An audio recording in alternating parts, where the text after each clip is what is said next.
Halo pemirsa GPR TV dari Sabang sampai Merauke, dari Miangas hingga Pulau Rote. Bertemu lagi bersama saya Bilki Sabila dalam program Kominfo Newsroom.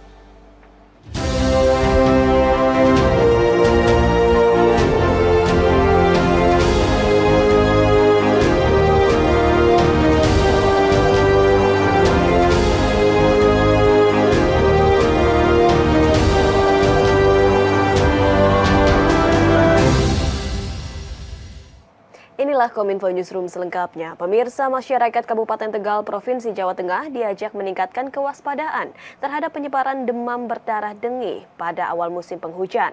Ajakan tersebut disampaikan melalui gelaran kesenian Wayang Santri Kemenkominfo.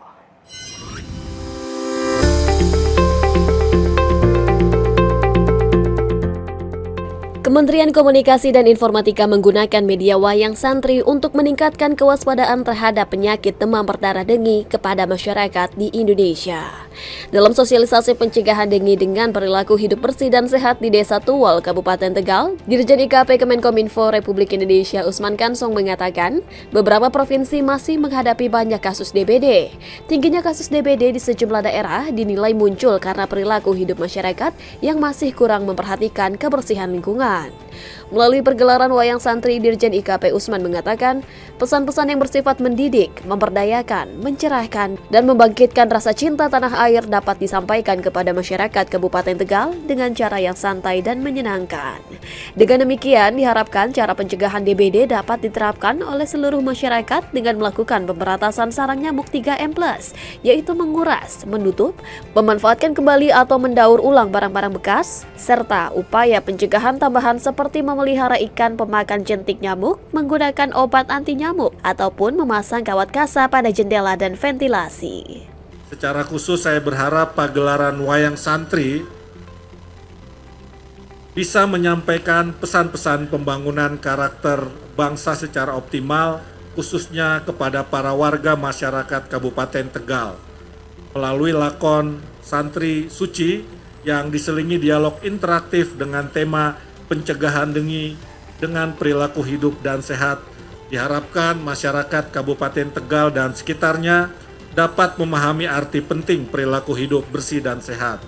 Kami juga berharap pegelaran Wayang Santri yang kita selenggarakan ini setidaknya dapat pula menjadi wahana untuk mengungkit kesadaran kolektif kita untuk kembali memperhatikan budaya bangsa sendiri. Sementara itu pemirsa, Presiden Joko Widodo memberikan penghargaan kepada seluruh pihak yang berjasa dalam penanganan COVID-19 di Indonesia. Presiden menyatakan bahwa berbagai pihak menilai Indonesia termasuk negara yang berhasil dalam menangani pandemi COVID-19. Presiden Joko Widodo menghadiri penghargaan penanganan COVID-19 di Gedung Dahana Pala, Kementerian Keuangan Jakarta Pusat pada Senin 20 Maret 2023. Ajang ini merupakan penghargaan kepada seluruh pihak yang telah berjuang keras menangani pandemi COVID-19. Presiden menyebut penanganan pandemi COVID-19 melibatkan banyak pihak dan mempertaruhkan keselamatan dan kesehatan masyarakat. Tidak terkecuali TNI Polri yang turut membantu melebihi tugas dan fungsinya. Penghargaan diberikan bagi pemerintah provinsi, pemerintah daerah, puskesmas, rumah sakit, laboratorium, sentra vaksinasi, telemedicine, media, influencer, organisasi keamanan, akademisi, BUMN, organisasi internasional, perusahaan dalam dan luar negeri, dan LSM. Pemerintah turut memberikan apresiasi bagi negara-negara sahabat yang turut berkontribusi dalam penanganan COVID-19 di Indonesia. Garis besar dalam penanganan COVID-19 oleh Presiden adalah sinergi dari berbagai pihak baik kementerian dan lembaga.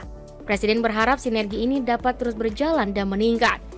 Penanganan yang baik itu juga berhasil menekan angka penularan, angka kematian, menjaga stabilitas dan pertumbuhan ekonomi, yang membuat ekonomi Indonesia tumbuh di angka 5,31% pada tahun 2022. Saya ingin mengajak kita semuanya untuk memberikan penghargaan yang setinggi-tingginya. Saya menyampaikan penghargaan yang setinggi-tingginya kepada seluruh tenaga kesehatan, para petugas, para relawan yang telah gugur dalam tugas menangani pandemi COVID-19. Dan kepada Bapak Ibu yang menerima PPKM Award, saya menyampaikan selamat. Marilah pengabdian ini terus kita lanjutkan untuk memecahkan berbagai masalah-masalah kemanusiaan dan kebangsaan, dan membangun Indonesia menjadi negara maju.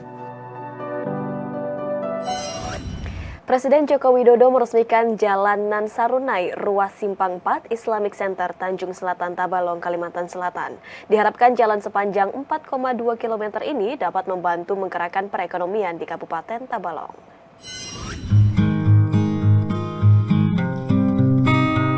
Presiden Joko Widodo pada Jumat 17 Maret 2023 bertolak ke Tabalong, Kalimantan Selatan. Kunjungan kerja Presiden dalam rangka meresmikan Jalan Nan Sarunai, Ruas Simpang 4 Islamic Center, Tanjung Selatan, Kabupaten Tabalong, Kalimantan Selatan. Jalan Simpang 4 Islamic Center dibangun dalam kurun waktu 1 tahun dengan panjang 4,2 km dan menghabiskan anggaran 104 miliar yang dananya berasal dari dana pemulihan ekonomi nasional. Dengan adanya ini, Presiden berharap dapat meningkatkan pergerakan ekonomi masyarakat di Kabupaten Tabalong karena memotong waktu tempuh khususnya oleh masyarakat yang bergerak di bidang kesehatan, pendidikan, dan perkebunan. Ekonomi Tabalong sendiri mengalami pertumbuhan dalam 2 tahun terakhir.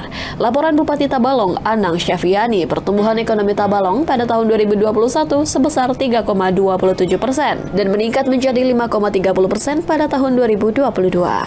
Ini jadi barang seperti saya kira bagus, ini akan men-trigger titik-titik pertumbuhan ekonomi baru di Kabupaten Tabalong. Dan tadi menanyakan ke Pak Bupati gimana pertumbuhan ekonomi tahun yang lalu berapa Pak? 3,27, kemudian tahun 2022 5,30. Memang memberikan sebuah dorongan ekonomi terhadap Kabupaten Tabalong.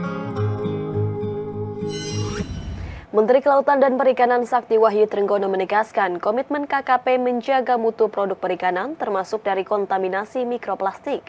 Upaya yang dilakukan mulai dari hulu hingga ke hilir. Menteri Kelautan dan Perikanan Sakti Wahyu Trenggono menegaskan komitmen KKP menjaga mutu produk perikanan termasuk dari kontaminasi mikroplastik.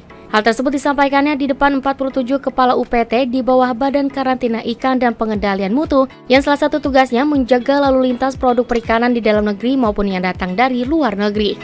Selama BMK berlangsung hingga Juli 2023, 47 unit pelaksana teknis BKIPM di seluruh Indonesia akan melakukan membagikan paket ikan sehat bermutu. Selain itu, akan ada edukasi dalam bentuk BIMTEK kepada pelaku usaha terkait syarat ekspor, serta sosialisasi dampak mikroplastik terhadap makanan. Menteri Trenggono dalam sambutannya menyebut kesadaran seputar polusi plastik di laut telah meningkat secara signifikan dalam 2 dekade terakhir.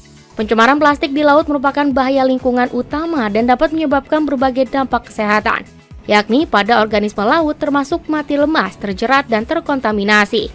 Saya ingatkan bahwa mutu, bahwa kualitas harus diawasi sejak dari awal. Sejak dimulai, entah itu dari budidaya, entah mulai dari bibit, atau terhadap pakannya yang digunakan, atau airnya yang digunakan untuk budidaya, atau dari tangkap. Tadi saya lihat juga di pameran, saya katakan pengetesan mikroplastik, bukan mikroplastik cegahnya saja, tetapi juga dagingnya, dari WPP berapa dites. Kalau di situ sudah ada kandungan merkuri, sudah ada kandungan mikroplastik, stop. Maka kebijakan penangkapan di wilayah itu harus dilarang.